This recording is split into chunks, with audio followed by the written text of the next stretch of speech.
Hari, Kunal and Umar partner in a firm sharing profit losses in the ratio of 5:3:2 कि भाई ये तीन partners हैं, उनका प्रॉफिट शेयरिंग रेशियो ये है. From 1st April 2018 they decide to share the future profit loss in the ratio of 2:5:3. उन्होंने अपना प्रॉफिट शेयरिंग रेशियो चेंज कर दिया sir. Their balance sheet show a balance of ₹75,000. कह रहे बैलेंस शीट में ध्यान से देखिएगा इधर, बैलेंस शीट में 75,000 प्रॉफिट एंड लॉस का बैलेंस दिख रहा है, लेकिन ये डेबिट बैलेंस है, ये क्रेडिट ऐसा मेंशन नहीं है. तो आपको मैंने बताया था कि अगर प्रॉफिट एंड लॉस का बैलेंस गिवन है और ये नहीं पता लग रहा है कि डेबिट है क्रेडिट, तो हम इसे क्या मानेंगे? क्रेडिट मानेंगे. ये प्रॉफिट है हमेशा.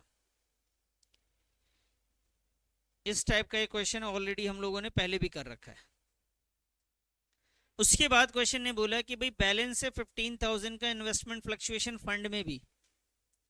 अब फंड में अगर किसी टाइप का इन्वेस्टमेंट का कोई लॉस नहीं हुआ तो इसको भी डिस्ट्रीब्यूट कर देंगे. आगे लिखा हुआ है goodwill of the firm is valued. कह जी गुडविल वैल्यूड हुआ है. तो तीन चीजें आपको ध्यान से समझनी. पहली चीज जो आपको समझनी है वो ये है कि एक तो आपके पास 75,000 का प्रॉफिट है, पहला ये. दूसरा 15,000 का इन्वेस्टमेंट फ्लक्चुएशन फंड है, और तीसरा गुडविल है बेटा आपके पास. अब कहानी में दो पॉइंट आपके सामने रखी गई हैं. बस ये तीन इंफॉर्मेशन है जो ऑलरेडी बैलेंस शीट में और एक बैलेंस शीट के बाहर है. ये दो वैल्यू बैलेंस शीट के अंदर है, और ये गुडविल ऑफ द फर्म जो वैल्यूड हुआ है ये बैलेंस शीट के बाहर. क्वेश्चन आपसे कह रहे हैं investments having a book value of 50,000 कि इन्वेस्टमेंट बैलेंस शीट में यानी बुक वैल्यू जो उसका गिवन है वो 50,000 का है, जबकि उसकी मार्केट वैल्यू आज क्या है बेटा? तो 50 से वो उसकी वैल्यू कहाँ पहुंच आ गई? तो आपको तो लॉस हो गया सर. यहाँ इन्वेस्टमेंट 50 का था, 35 पे आ गया. कितने का नुकसान? क्या मेरे पास 15,000 रुपए का रिजर्व है या नहीं है? है. तो कोई रीवैल्यूएशन में नहीं जाएगा, और इन्वेस्टमेंट फ्लक्चुएशन फंड 15,000 से ज्यादा भी नहीं है कि जो बांट दिया जाए. तो भाई इससे ये लॉस जो है एडजस्ट हो जाएगा.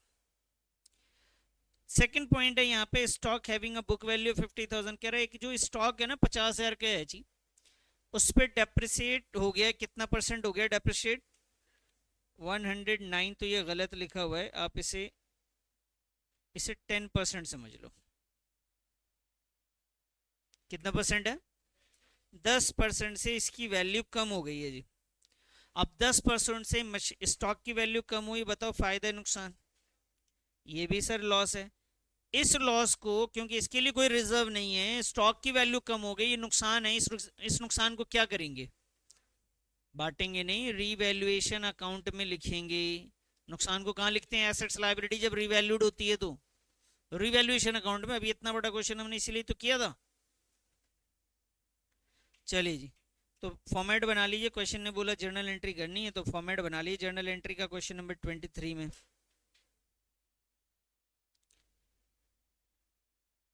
क्वेश्चन नंबर 23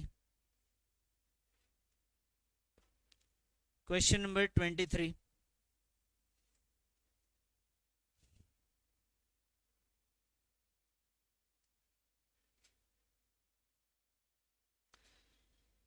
हाँ जी, क्वेश्चन नंबर 23. सबसे पहले हम आते हैं सर गुडविल की बात. अगर मैं करूं, ध्यान से समझो. पहले हमारे पास तो एक प्रॉफिट है जो बैलेंस शीट में, इसके बारे में कुछ नहीं कहा है, तो बताओ इसका क्या करना है? चलिए जी, डिस्ट्रीब्यूट करने की जर्नल एंट्री करते हैं. प्रॉफिट एंड लॉस हमारे पास है पहले से, तो हम लिखेंगे sir profit and loss account. Profit and loss account debit. जो भी पार्टनर्स है उसमें बांट देंगे बेटा. हरी, कुणाल और उमा. हरी, कुणाल एंड उमा.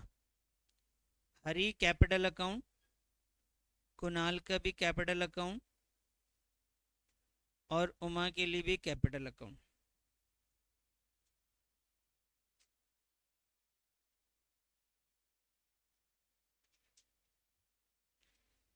अब profit and loss total value कितनी थी सर? 75,000 की. ये 75,000 इनके ओल्ड रेशियो में बांट देंगे। किस रेशियो में बटेगा बेटा? ये ओल्ड रेशियो क्या है sir? 5/10, 3/10,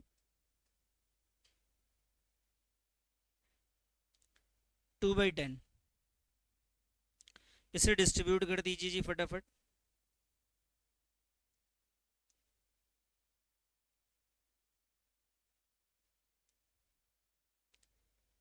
37,500,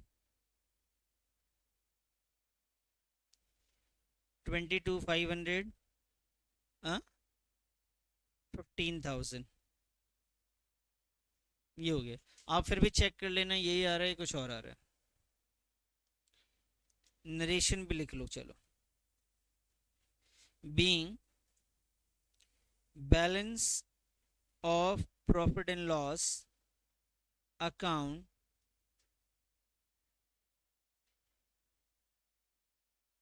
distributed, balance of profit and loss account distributed, ये तो हमने जी डिस्ट्रीब्यूट कर दिया।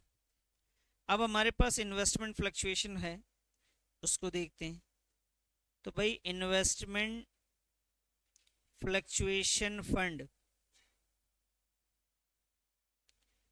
हमेशा डेबिट होता है। हमने डेबिट करा और वैल्यू थी जब 15,000 की। अगर किसी टाइप का इन्वेस्टमेंट का नुकसान है तो क्रेडिट होगा, वरना तो इस पैसे को भी हम लोग बांट देंगे। तो यहाँ पे इन्वेस्टमेंट की वजह से हमें नुकसान हुआ है या नहीं हुआ है? कितने का नुकसान हुआ बेटा? 15,000 का नुकसान हुआ है। तो ये भी एडजस्ट हो गया जी। Being investment fluctuation reserve adjusted, reserve या फंड कह लें। फंड लिखा हो तो क्वेश्चन में फंड ही लिखिएगा आप, कोई बात नहीं।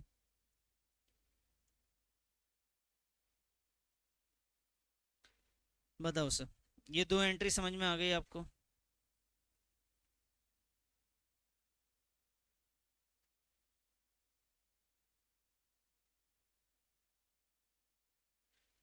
आए जी। तीसरा स्टॉक जिसकी वैल्यू कितनी, मैंने अभी ये फर्स्ट वाला जो था गुडविल वो नहीं किया अभी। स्टॉक जिसकी वैल्यू कितनी है? 50,000, वो डेप्रिशिएट हो गया कितना परसेंट? फायदे नुकसान। कहाँ जाता है नुकसान? तो रीवैल्यूएशन को क्या करेंगे सर? डेबिट करेंगे। गुड। तो रीवैल्यूएशन अकाउंट को हम डेबिट करेंगे और क्रेडिट में हमारे पास आ जाएगा सर स्टॉक ना, मशीनरी का है स्टॉक। कितना परसेंट है बेटा ये? 10%। तो 5,000 रुपये वैल्यू इसकी भी आ गई। एक ही आइटम है रीवैल्यूएशन में, बीइंग स्टॉक रिड्यूस्ड। अब ये बताइए रीवैल्यूएशन में फायदा नेट, जब भी रीवैल्यूएशन में प्रॉफिट या लॉस ट्रांसफर करते हैं तो उसका नेट प्रॉफिट और लॉस निकालते हैं। क्या इसमें कोई और फायदा हुआ है? किसी टाइप का और नुकसान हुआ है रीवैल्यूएशन में? सिर्फ यही इकलौता है। क्या है ये? प्रॉफिट है या लॉस है? तो आंसर क्या आया आपका? लॉस ही आया। अब इस लॉस को डिस्ट्रीब्यूट करना है। तो लॉस को जब डिस्ट्रीब्यूट करेंगे तो उसे क्रेडिट करेंगे और पार्टनर्स को क्या करेंगे बेटा आप? डेबिट करेंगे। तो पार्टनर्स को हमने डेबिट करा और रीवैल्यूएशन लॉस को हमने क्रेडिट कर दिया जी। तो रीवैल्यूएशन अकाउंट आपका क्रेडिट हो गया जी। ये नुकसान कितना है बेटा? ये आपका 5,000।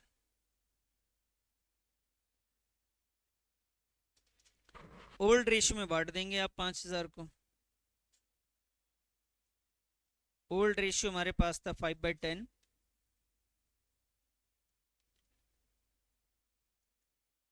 3/10,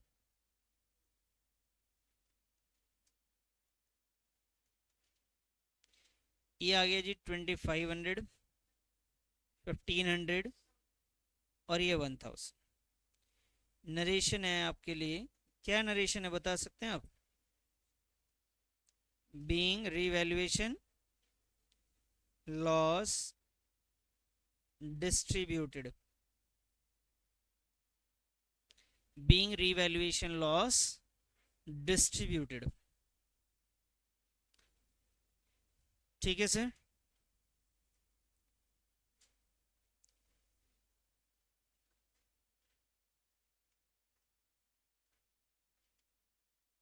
अब बताइए बेटा, इसमें कौन सी एंट्री अब रह गई है? गुडविल किस रेशियो में बटेगा ये भी बता दीजिए जी। ओल्ड में बढ़ता है, जो गुडविल वैल्यूड होता है वो किस में बढ़ता है? एडजस्ट होता है, किस रेशियो में? Gaining and. जो ओल्ड में बढ़ता है ना, वो तो goodwill already appear in the books होता है तब बढ़ता है। तो इसके लिए पहले आपको क्या निकालना पड़ेगा? तो स्पेस छोड़ दीजिए थोड़ा सा और गेनिंग सेक्रीफाइसिंग निकाल लीजिए। जर्नल एंट्री के लिए आप स्पेस रहने दीजिए थोड़ा, 5-6 लाइनें छोड़ दीजिए। उसके बाद आप गेनिंग सेक्रीफाइसिंग निकालिए जाके। Sacrificing slash gaining share is equal to old share minus का न्यू शेयर।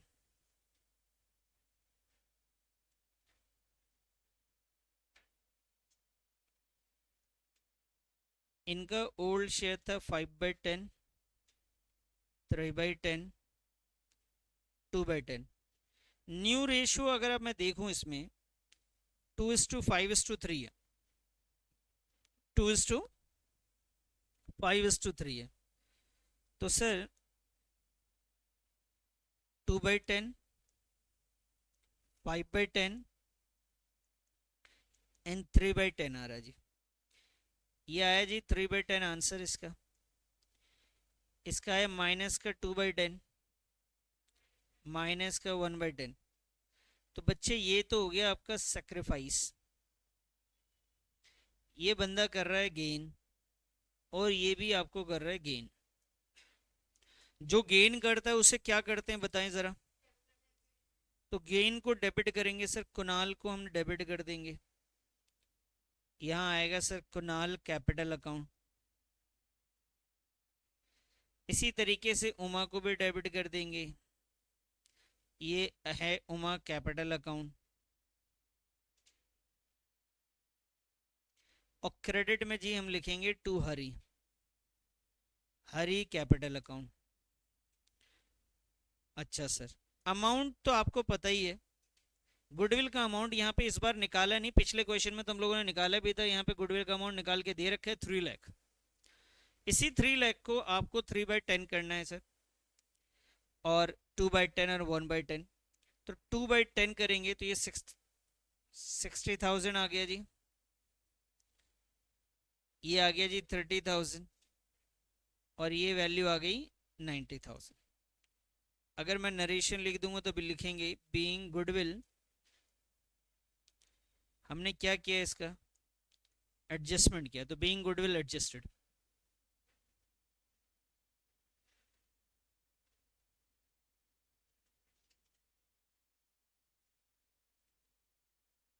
बताइएगा सर, कहीं पे कोई प्रॉब्लम आई अभी भी? अभी तक हमने नया नहीं पढ़ा है कुछ। पिछले कुछ क्लासेस से जो पढ़ रहे हैं बस वही रिवीजन कर रहे हैं हम लोग।